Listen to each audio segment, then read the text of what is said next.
The Wings coming off of a first win after a long losing streak. They did come off of beating the Lynx. I think it was like a hangover for the Lynx there. After winning the Commissioner's Cup.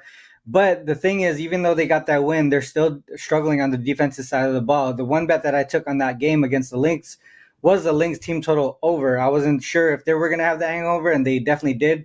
But one thing was for sure that the Wings defense still struggles. Opponents are now 13-3 to their team total over against the Wings. If you look at the Storm, they had a couple losses against the Mercury and Aces. Now they've come back and have a couple double-digit wins here, including one against the Sun, who are one of the top-tier teams in the W.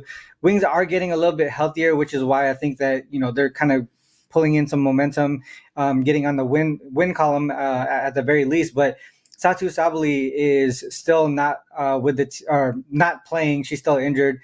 And once she gets back, I think they're going to become one of the better teams in the league. But till then, they're going to be, where they are towards the bottom.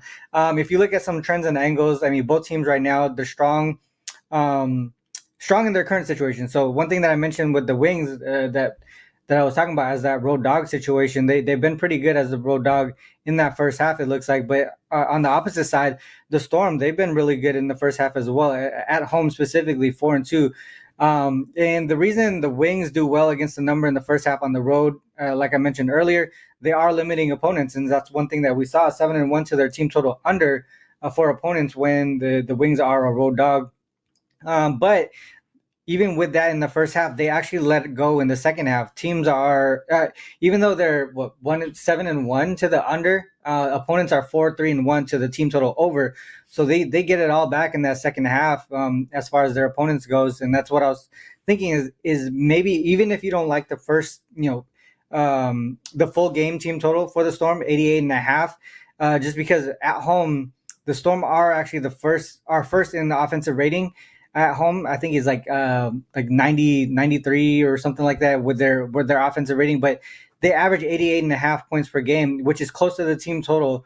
But the thing is, they face some really solid defenses in those home games as well. The Wings are actually 12th, dead last in defensive rating in the last 5 and last 10 games. So, with that said, if you want to take a live number on the Storm, just in case the whole Wings first half on the road as a road dog stays true, I think that would be the best way to go. But I still think that the Storm can actually hit 90 here against this Wings team. I think the pace goes up, and the Wings defensive efficiency stays dead last in the league against this really strong offensive team in the Storm. We're going to let you go, but first, tell me what you've got going on over at wagertalk.com. Yeah, like I said, the WNBA has been treating me well. Number one at Wager Talk in the last 365 days, last 30 days, last 7 days, even the last 7 days, 10-1 in the W. Last 3 days, 6-0. So the W is really treating me well right now. I don't have any bets placed yet. The two that I talked about today are my biggest leans, though. I'm not 100% sure I'm going to get there. When I get in these types of zones, like I am seeing these games really well, I tend to not force it. And the two games that I have today, as much as I like what I spoke about, I'm not as confident in them as the last few days. So I may not have something official for my Wager Talk clients today, but I'll continue to dive deep into it. MLB has been pretty good. I think 5-2 the last few days too. So maybe I have something in the MLB later today. But right now, nothing official for clients.